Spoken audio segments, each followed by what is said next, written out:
Goodrum Show with me, Chris Goodrum. As per usual, a big thank you to everybody that watched last week's episode of the show, liked, commented, all that kind of stuff. Very, very much appreciated. Always good fun to do a Kilkerran episode of the show, and I thought quite an apt one to start the year with. I know there's quite a few comments that I haven't caught up with as yet, and a big thank you for those, and the New Year wishes and all that kind of stuff. I will get around to doing it. Anyway, so on to this week's episode of the show.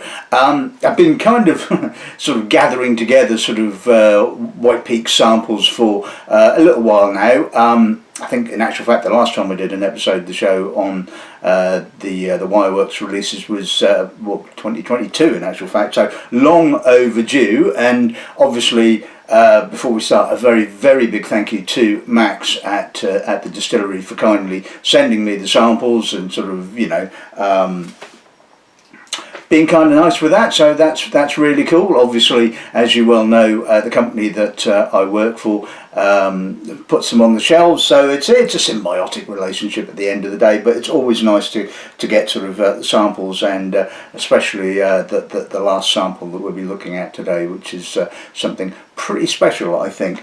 Anyway, as I only had 5 samples, eagle-eyed viewers will notice that I'm retasting the new make. Why not? I love tasting new make, and it's not like I'm going to be drinking it all the time. The samples of new make do tend to sit around for a while. So this was tasted back when I did the first episode of the show on the Distillery. Like I said, I think it was 2022. So I thought, why not? Let's chuck it in again, and we've got obviously some more recent stuff to look at as well. So as they're all pretty much cask strength, I'm going to keep the waffling to a minimum and introduce today's one.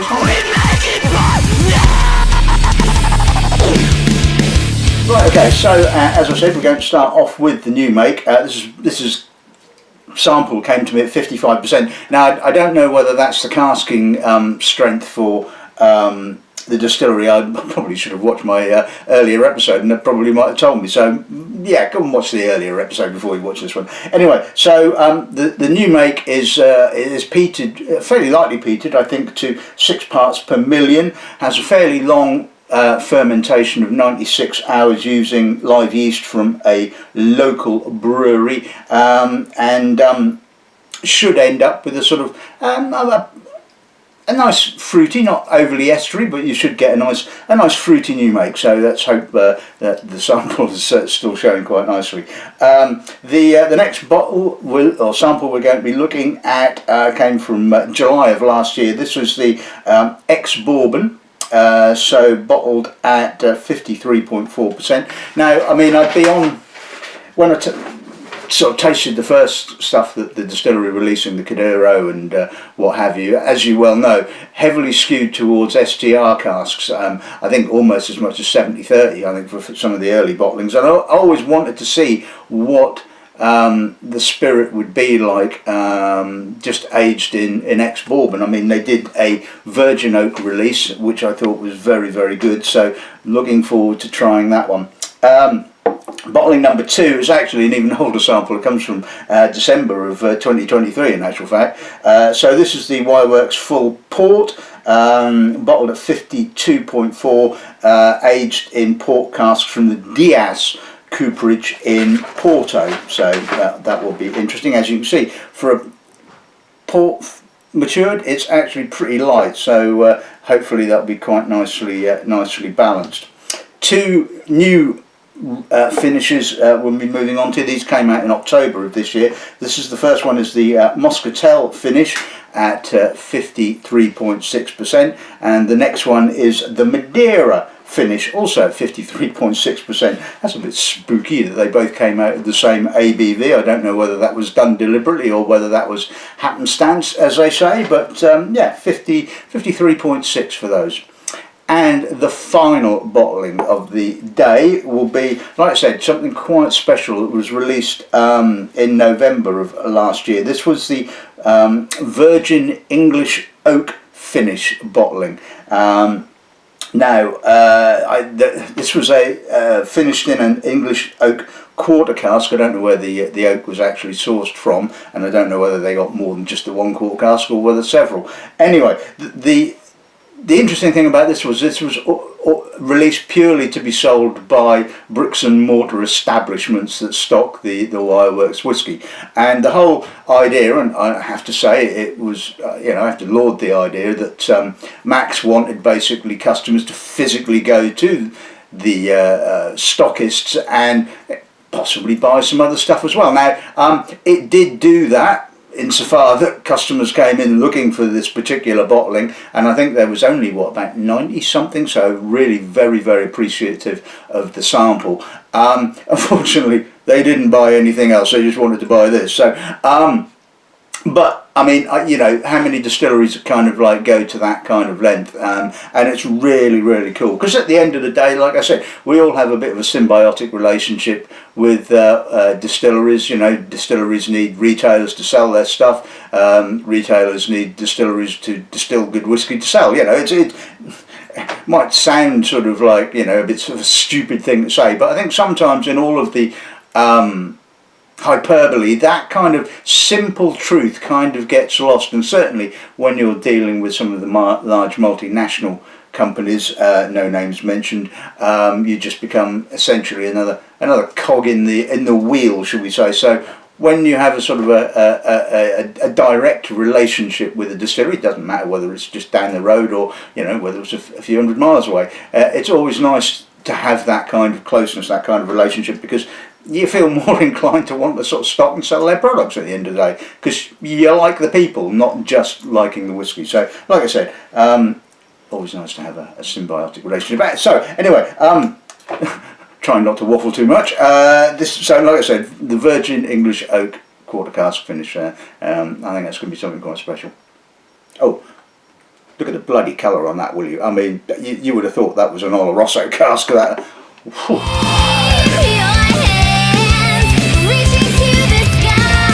Right, okay, so let's kick off with a bit of new make. So like I said, let's see what the nose good was on this then, shall we? Really clean to start off with. There's only a slight fusel note there, a slight off the still note, which you would expect, obviously. Maybe it's because it's 55%, that sort of off the still note is maybe not as intense as it might have been when it came straight off the still, probably high 60s, I would have thought. It's got a lovely subtle fruitiness. There's a barley character, there's a bit of sweet barley, apricot, earth, subtle peat. It's just a whiff of dry peat smoke in the background.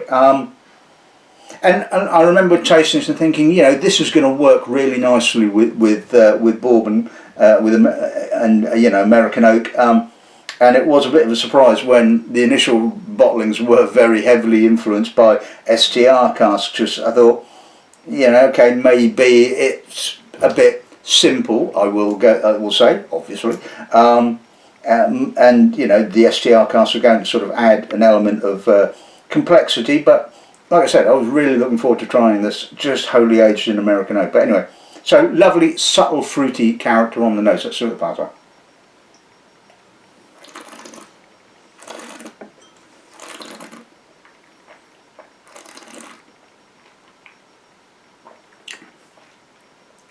Well, the first thing you notice is a little bit more peat smoke. Again, subtly fuseled, very easy to drink. There's a little masking on the finish, but again, barleyed, maybe not quite so sweet as the nose. Pleasant fruit, apricot, apple. I love the aftertaste. The aftertaste has this kind of like almost Alsatian white fruit kind of note. Fleshy sort of white fruit, sort of peach, white pear, that kind of thing. Little cereal on the aftertaste as well. I'm going to put a little drop of water with it and just see what that does to it. It doesn't really need it, but like I said, I think it's probably already been cut. Okay, that brings out a little bit more citric note, less peat, probably a little bit more fleshier on the fruit front. But certainly less peat. I mean, there wasn't a huge amount of peat showing on the nose to start off with. But again, pleasantly fruity, very clean, really nice new make. Let's see what the pass on.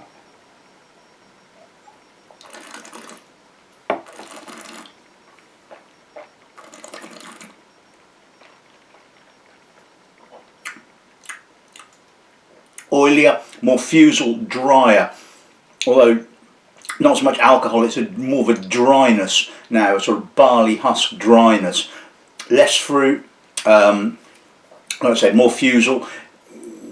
Not ready, obviously, it's new make. I'm thinking, my brain is thinking, I think they released some of this. I think this is why I got this at 55%. I have a feeling that there was a bottling that they did of the new make at 55%, because I'm pretty certain it doesn't come off the still at 55, or in the cask. Yeah, I mean, too much water, it's kind of detracted somewhat. 55% does seem to be kind of like a really nice point for this this new make. So, great start.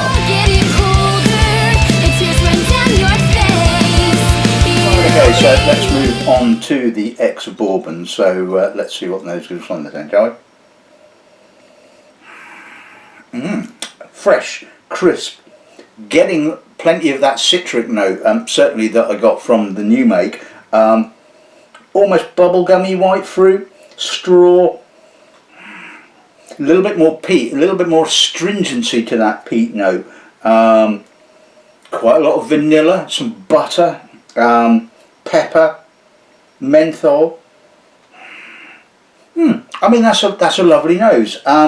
It needs time in the glass, and when I first tasted it, I tipped some into the glass, gave it a swirl, stuck my nose in and thought, that's a bit lean, and it really needs to sit in the glass for a little while, just to sort of like, you know, aerate a little bit, and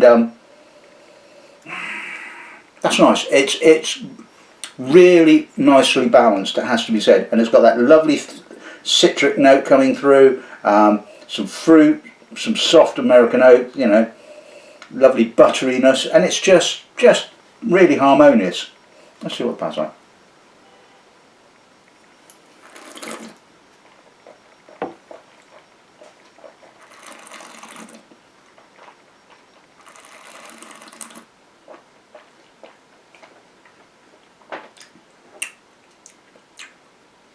Again, opens up with the citric spirit character, lemon, lime, barley. In moves the oak fairly quickly, it has to be said, bringing with it sort of almost toffee notes, sort of plenty of vanilla. It also kind of brings with it this kind of fruit flesh as well, this kind of like sort of almost kind of bubblegummy, banana-y sort of sweet fruit. It's gripping a little bit on the finish. I'm getting a sort of like, you know, a certain dryness from the tannins and the alcohol, but I think that's absolutely gorgeous. I mean, it's not particularly old, but it has the vibrancy, it has the citricness, or the citrus notes I should say, to just cut through that oak, and it's got some flesh, it's got, you know, some fruit. It's, yeah, really very, very good. Let's see what a little drop of water does. That's probably brought out a little bit more of the stone fruit, so I'm getting a bit more peach and apricot. A little bit more, almost kind of granulated sugar. It's not as overtly bubblegummy, it's not so estery now, it's kind of just sort of taken those esters down a little bit. There's not as much oak as well, I'm not getting quite so much vanilla and cream. I mean, that's showing the spirit is just absolutely lovely. It is a really lovely quality spirit, which obviously we found out from toasting the new make. Let's see the parts like that.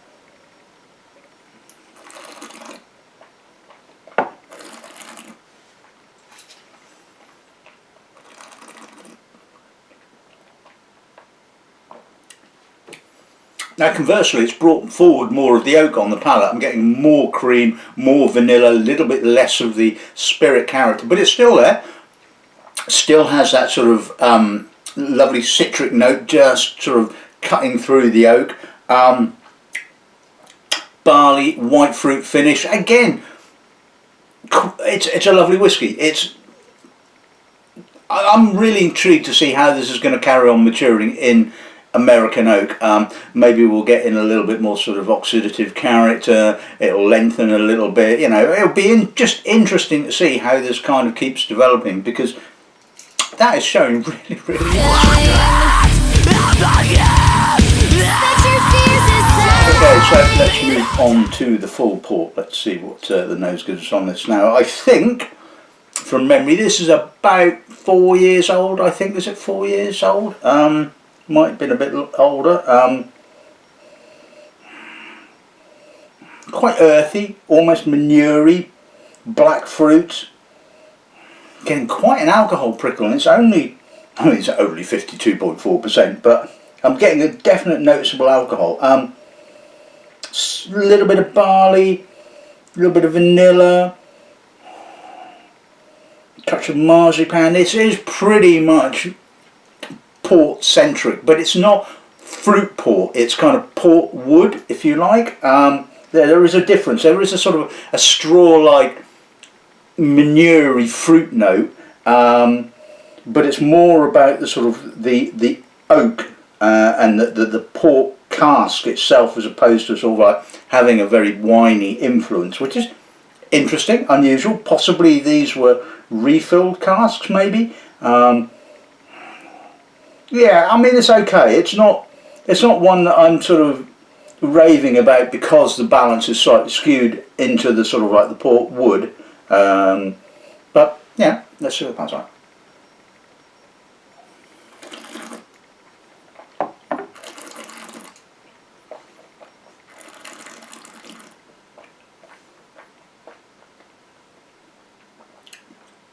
A little bit more black fruit on the palate, silky, very grippy, very tannic. I'm guessing that these are port seasoned casks, I think. As they came directly from the cooperage, these have probably not been used in the port industry for very long. These will have been seasoned with port, hence why we're not getting very much wininess and we're getting more oak. A little bit of a youthful spirit, a little bit of rose petal, grippy tannin, some nice spice notes right on the finish. The spices are dancing on my tongue, but we are quite woody. Let's see if a little drop of water kind of knocks back some of that over woodiness. A little bit. I mean, I'm getting some more floral notes, almost kind of honeysuckle. A little bit of citrus, which is what I would expect from the distillery. I mean, hence we found it on the new make and the bourbon cask, so nice to see that coming through. Still a little bit woody. There's still some tannins there, a little bit of grippiness. There's a bit of fruit. I think the water has kind of just evened it out a little bit better. It's a little bit better balanced. Let's see what the pan's like.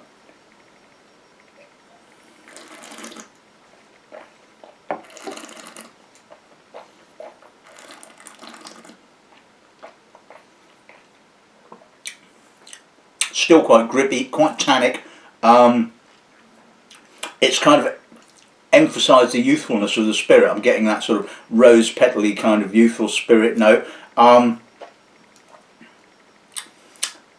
not enjoying it quite so much, it has to be said. It just feels a little disconnected now on the palate. Now I've put some water with it, I'm getting sort of, you know, young spirit and wood. Yeah, I mean that means okay. I mean, you know, probably without water that's absolutely fine. It was a little bit, like I said, a little bit woody, but you know, not a bad bottling at the end of the day. Okay, so let's move on to the Moscatel finish. Let's see what the nose gives us on this one then, shall we? Again, relatively cask orientated. We are subtly grapey, biscuity. A little bit of barley, dried citrus peel, apricot, dried white fruit, a little bit of peat smoke. Yeah, okay, I'm getting this, I'm digging this, as they say, down with the kids. It's okay. I mean, it's a bit heavily Moscatel orientated. It doesn't quite have the sort of the balance that that I think really floats my boat. But it's very clean. It's, yeah, a little bit of oxidised fruit coming through. Yeah, I mean, it's worth a shot. At the end of the day, you know, it's like, I suppose you can't just carry on sort of like releasing bourbon aged sort of variants forever and a day. Kind of people get bored with that kind of stuff. I wouldn't. I mean, you know what I'm like. But yeah, it's just very heavy on the Moscatel. That's what the pub's like.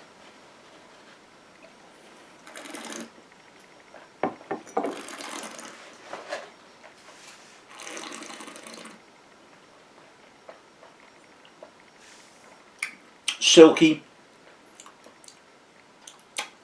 Moscatel-y,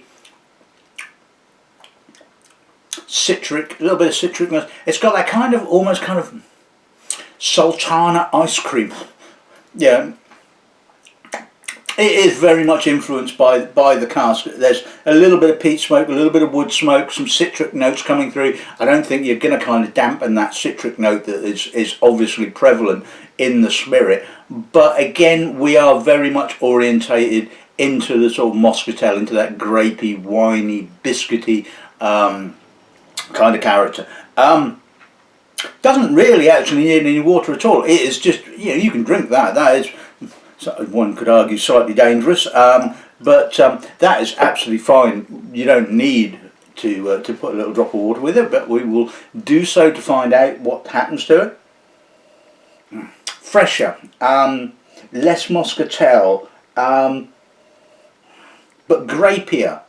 Interesting. A little bit of gunflint, whetstone. Okay, I kind of like this nose now. When I put a little drop of water with it, I think it's just knocked back some of that over Moscatel character. I'm getting some interesting secondary characters. Don't think I'm getting still an awful lot of distillery character. I'm not getting the barley and the white fruits and all those kind of things, but I'm getting some interesting secondary and possibly tertiary kind of oak characters. Yeah, interesting. Let's see what the pub's like.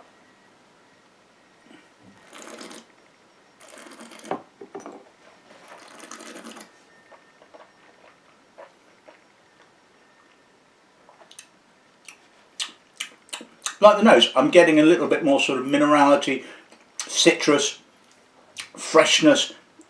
And the Madeira or the Moscatel is just a little bit sort of pushed down again. Still a bit of grapiness, still a bit of wininess, but I'm getting a little bit of kind of spirit character and bit of distillery character now, which I certainly wasn't getting when it was neat. So, little drop of water seems to have brought the balance sort of back into sort of perspective, which makes me a happy bunny. Okay, so let's move on to the Madeira finish. So also bottled at 53.6%. That's a chunky Madeirized nose. That is. Lots of dried apricot, sultana, white grape, dried banana. It's quite herbalness there as well. It's almost kind of not quite Provençal, but sort of in that kind of sort of style. Quite grippy, quite tannic, quite coffeed. I'm getting zero distillery character. I'm not even getting a citric note. I'm not getting anything. It's just 100% Madeira. Yeah. It's got a nice breadiness to it, though, it has to be said. I mean, it's got a good complexity of Madeira notes, it has to be said. But unfortunately, the balance is way, way off in this one for me. Let's see what the pub's like.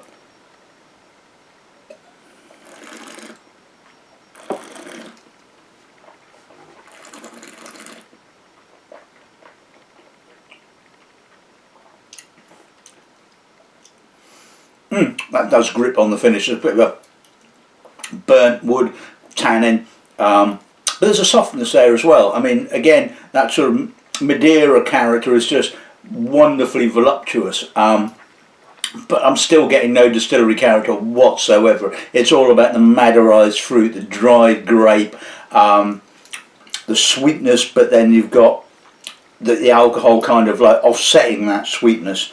Let's put a little drop of water with it. Just got a little element of peat smoke there, just on the aftertaste. So hallelujah, a little bit of distillery character, shall we say? Oh yeah. Well, the Madeira has been quite relegated to the background, and it's got a bit of citrus, almost kind of grassy. I mean, I don't know where that grassiness is coming from. It's certainly not something I've picked up. And this is the interesting thing about sort of, you know, whiskey. It does throw you a curveball. Stick a little drop of water with it, and just it can bring out some really interesting esters and sort of things like that. It's definitely a grassiness there. Probably a little bit more grapier as well. I'm still not kind of blown away by this particular bottling, but again, the water has kind of added a little bit of a sort of a balancing element.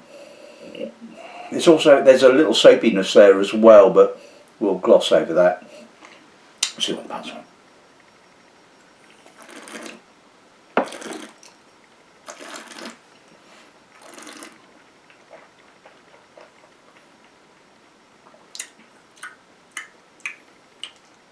Yeah, it's okay. I mean, it's again the Madeira finish is kind of lessened, but I'm not getting that sort of punch of distillery character. I'm not getting the citric notes. It's all nice. It's pleasant. It's harmonious.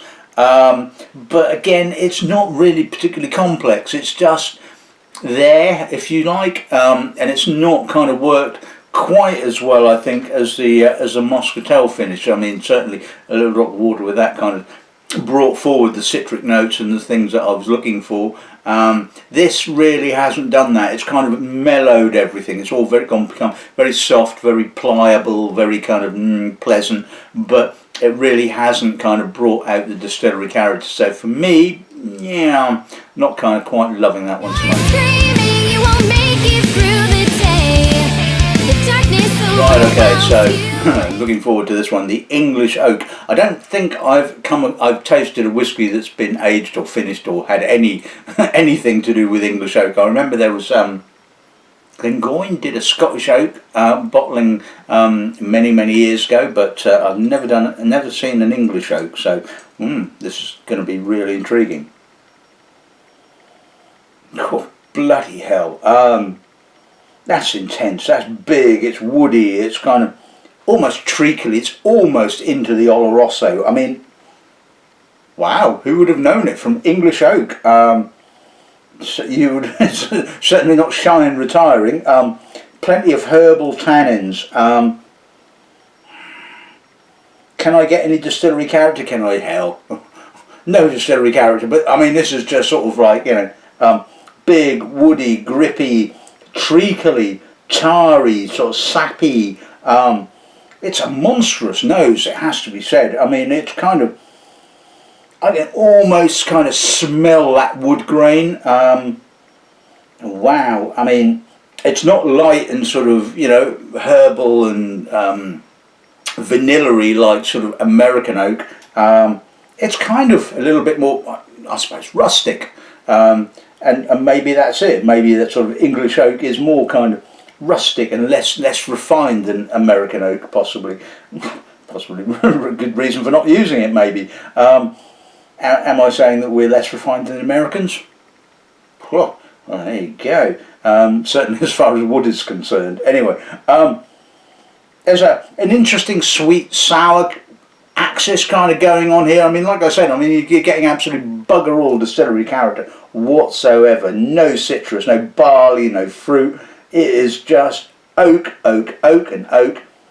But it's a funny old oak, it has to be said. I mean, it is kind of, like I said, it's almost kind of verging on that sort of Oloroso, but it doesn't have the dried fruit or the sweetness, and it's just unique, I think is a good word. Let's see what the palates are.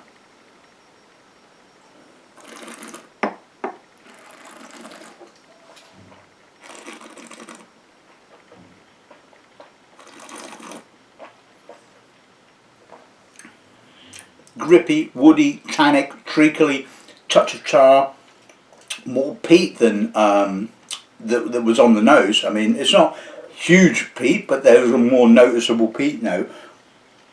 There's a sort of undergrowthy, autumnal kind of fruit note going on, but it's not fruit. If you, I'm not really describing this particularly well. This is kind of throwing me a bit of a curveball, but it's kind of undergrowthy. It's kind of, you know, mulchy. It's kind of, you know, English. It just feels English. It's very English. Oaky, tannic. Distillery character? No, none whatsoever. Interest? 100%. I mean, you know, this is just. Honestly, I can probably say that I've never tasted anything quite like it, which I guess at the end of the day has got to be a good selling point for it. You know, it just goes against all my kind of principles of balance and all that kind of stuff, and I'm just going, what the hell is this? I mean, okay, you know, let's put a little drop of water with it and see if that makes any difference whatsoever. It's probably unlikely to, but we'll see.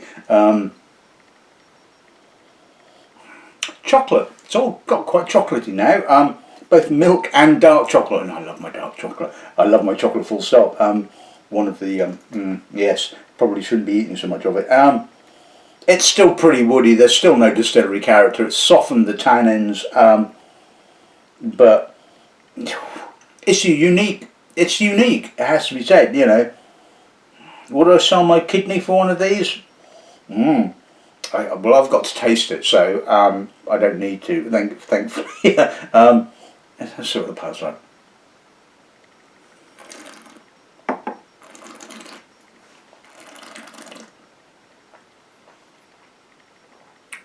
Still woody, still oaky, dark, slightly treacly.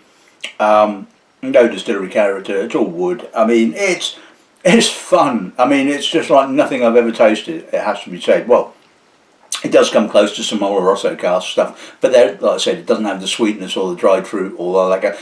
So I'm talking out my butt, really. It's not like an Oloroso at all. But it's intense. It's woody, and you know, I mean, I'm hoping they've got a few more, you know, some more of these these quarter casks knocking around, because it was a really intriguing whiskey at the end of the day. So, and like I said, unique, which is very, very cool. Okay, so let's sum today's episode of the show. Like I said, firstly, a big thank you to Max from the Distillery for the samples for today's episode of the show. Very much appreciate the support. Hope you've enjoyed this episode of the show. I like to think it's been a balanced, as always, appraisal of the spirit. Love the new make. Always love to taste new make, and I keep going on about it. If you get the chance to sort of taste some new make, do so. Because it is the DNA of a distillery. It's like there is no clutter, no noise, no oak, no nothing. It is all about what the spirit says to you, and it kind of, once you've tasted new make, you can see it throughout the whole, well, apart from the last one, you can see the sort of like the new make, the spirit character sort of like in all of the bottlings, and at the end of the day, this is why I go bang on and on about balance, you know.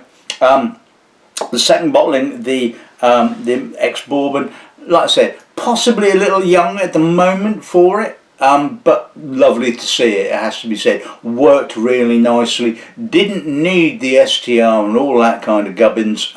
It can stand on its own 2 feet in American oak, and hallelujah for that. That's all I can say. Love that. The port wood,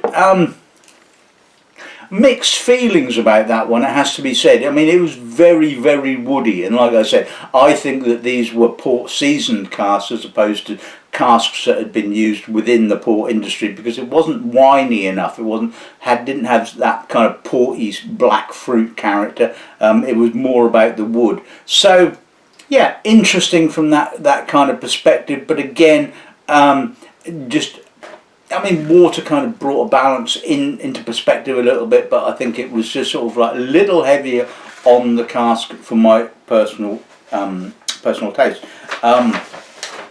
Moving on to the Moscatel. I mean, yeah, I mean, again, it was like the Madeira, very heavily influenced by the cask. but the water kind of did bring some kind of distillery character out and some perspective. Unlike in the Madeira finish where it really didn't. It was all a bit okay, but it still was just very Madeira at the end of the day. And the final bottling, the English oak quarter cask. I mean, well, yeah, like I said, I mean, it just goes against the grain of all my sort of beliefs and principles and all this kind of stuff. There was bugger all balance. There was no spirit. There was no distillery character, but it was really intriguing. I mean, you know, I have never tasted anything aged in English oak, and well, there you go. And I have now, and it just goes to show that there's no finesse there whatsoever.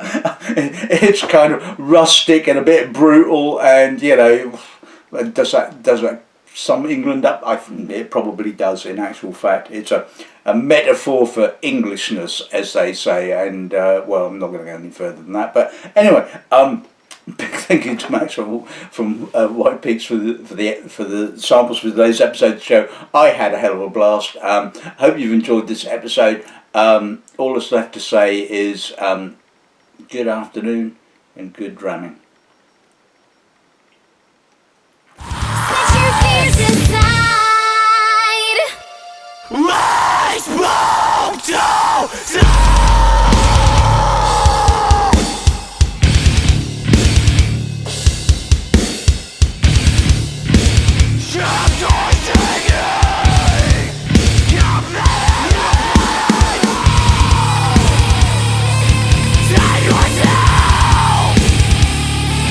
Save yourself!